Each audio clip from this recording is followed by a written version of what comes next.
সে বলা হচ্ছে আগামী সোমবার পর্যন্ত বৃষ্টির শঙ্কা রয়েছে। আবহাওয়ার পূর্বাভাসে আরো বলা হয় বঙ্গোপসাগরে সৃষ্ট নিম্নচাপটি স্থল নিম্নচাপে পরিণত হয়েছে। এর প্রভাবে গত 2 দিন ধরে ঢাকা সহ সারা দেশে বৃষ্টি হচ্ছে। রবিবার সকাল 6টা পর্যন্ত ঢাকায় 32 মিলিমিটার বৃষ্টিপাত রেকর্ড করা হয়েছে।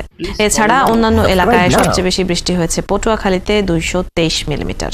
আগামী 24 ঘন্টায় রংপুর, রাজশাহী, ঢাকা, খুলনা ও বরিশাল বিভাগের অনেক জায়গায় এবং ময়মনসিংহ, চট্টগ্রাম ও সিলেট বিভাগের কিছু কিছু জায়গায় অস্থায়ীভাবে দমকা হাওয়া সহ হালকা থেকে মাঝারি ধরনের বৃষ্টি বা বজ্রসহ বৃষ্টি হতে পারে।